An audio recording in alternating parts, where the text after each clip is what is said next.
بسم اللہ الرحمن الرحیم۔ تمام احباب کو خوش آمدید اور السلام علیکم۔ آج میں جس حوالے سے ویڈیو بنا رہا ہوں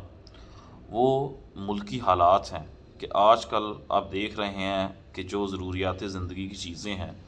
وہ پاکستان میں غریب کی پہنچ سے دور تر ہوتی جا رہی ہیں، اور کاروباری معاملات پاکستان کے اندر جس طرح کی سچویشن چل رہی ہے وہ مشکل سے مشکل تر ہوتے جا رہے ہیں، اور ہمارے جو حکمران اور اشرافیہ ہیں اور جو جاگیردار ہیں انہیں اس چیز کا بالکل بھی احساس نہیں ہے کہ اس ٹائم غریب کس طرح کے حالات سے گزر رہا ہے۔ آپ یہ دیکھیں کہ ہمارے ملک میں غریبوں سے ٹیکس لے کر امیروں پہ لگایا جا رہا ہے اور انہیں فیسیلیٹیٹ کیا جا رہا ہے۔ ایسا کب تک ہوتا رہے گا اور ہم کب تک اسی طرح اس معاشی بحران کا شکار رہیں گے اور غریب ہی رہیں گے؟ آپ یہ دیکھیں کہ ہمارے ملک کے اندر جو غریب کی ڈسکشنز ہیں، سیاسی ڈسکشن، اب یہ حکومت آ رہی ہے، یہ جا رہی ہے، اب یہ ایم این اے بن رہا ہے، اب اس ادارے کے اندر اس عہدے کا سربراہ یہ آ رہا ہے، اب نگران سیٹ اپ یہ آ رہا ہے، یہ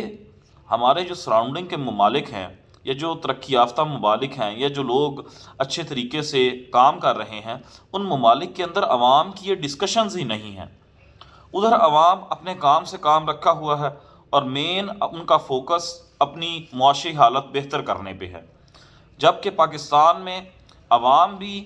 کو میڈیا نے ایک اس ایسی طرف لگایا ہوا ہے جس کا کوئی انہیں فائدہ نہیں ہے۔ آپ جدھر بھی چار بندوں میں بیٹھ جائیں تو وہ ملکی پالیسی کے اوپر ڈسکشن کر رہے ہوتے ہیں۔ ہر بندہ اپنے آپ کو بہت فصیح و بلیغ سمجھتا ہے۔ آپ یہ دیکھیں کہ ہمارے حکمرانوں کو بھی ہمارا بالکل خیال نہیں ہے،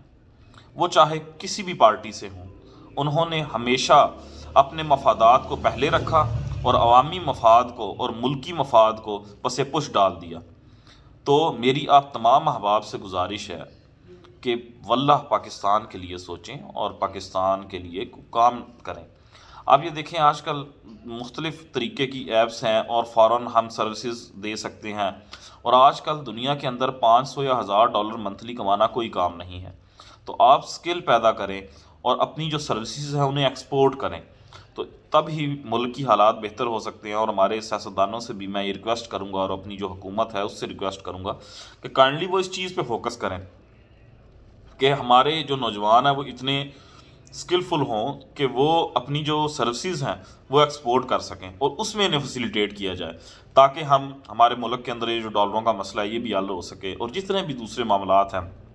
ہم کب تک اس طریقے سے زندگی گزارتے رہیں گے؟ کب تک ہم کبھی کسی سے پیسے پکڑ لیے، کبھی کسی سے اور 2-3 مہینے کے حساب سے ہم زندگی گزارتے رہیں گے؟ کیا ہم نے اسی طرح ہی گزارنی ہے زندگی؟ کیا ہم ابھی اس طرح گزار رہے ہیں تو ہماری نسلیں بھی آگے ہم اپنی نسلوں کو ایسا پاکستان دے کے جائیں گے جس میں کہ وہ اس طریقے سے زندگی گزاریں؟ تو یقیناً ہمیں اس بارے میں سوچنا ہے، اور ہمیں اس بارے میں سوچ کے ابھی ایسے فیصلے کرنے ہیں جس سے کہ ہماری جو راہ ہے وہ ٹھیک ہو سکے اور ہم ترقی یافتہ ممالک میں شمار ہو سکے ہمارا، اور ٹھیک ہے، اور ہمارے ملک میں جو غریب ہے اس کی حالت بہتر ہو سکے۔ تو اور نام بھی انہی لوگوں کا ہوتا ہے، پیسے والے کا کبھی نام نہیں ہوا۔ آپ یہ دیکھیں آج سے 250-400 سال پہلے دنیا میں امیر ترین بندہ کون تھا تو آپ کو کسی کو اس کا نام نہیں پتا ہوگا، لیکن جن لوگوں نے انسانیت کے لیے کام کیا ہے ان کا نام سب کو پتہ ہے۔ تو میری یہ تمام احباب سے گزارش ہے کہ جن لوگوں کے پاس وسائل ہیں، معاملات ہیں، وہ اپنی ذات سے بڑھ کے سوچیں اور دوسرے غریبوں کا سوچیں اور ان لوگوں کا سوچیں کہ جو بیچارے 2 وقت کی روٹی سے محتاج ہیں۔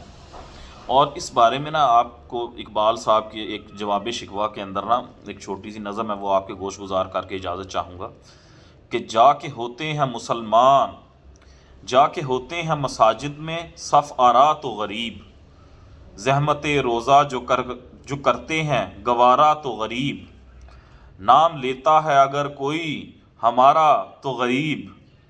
پردہ رکھتا ہے اگر کوئی تمہارا تو غریب، امرا نشا و دولت میں ہے غافل ہم سے، زندہ ہے ملت بیضا غربا کے دم سے، پوجا بھی ہے بے سود نمازیں بھی ہیں بے سود، قسمت ہے غریبوں کا، قسمت ہے غریبوں کی وہی نالہ و فریاد۔ تو میری آپ تمام احباب سے گزارش ہے کہ اپنے ملک کے جو یعنی کہ یہ میں ان لوگوں سے مخاطب ہوں جو کہ حکمران ہیں اور صاحب وسائل ہیں اور اس معاشرے کے اندر تبدیلی لا سکتے ہیں. یہ ان تمام احباب سے میری گزارش ہے کہ وہ اب اس ملک کے بارے میں سوچیں، اپنی ذات سے بالا تر ہو کے سوچیں، تاکہ ہمارے ملک کے حالات جو ہیں وہ بہتر ہو سکیں. اللہ تعالیٰ ہمارے ملک کو ترقیاں، خوشحالیاں اور امن عطا فرمائے. والسلام.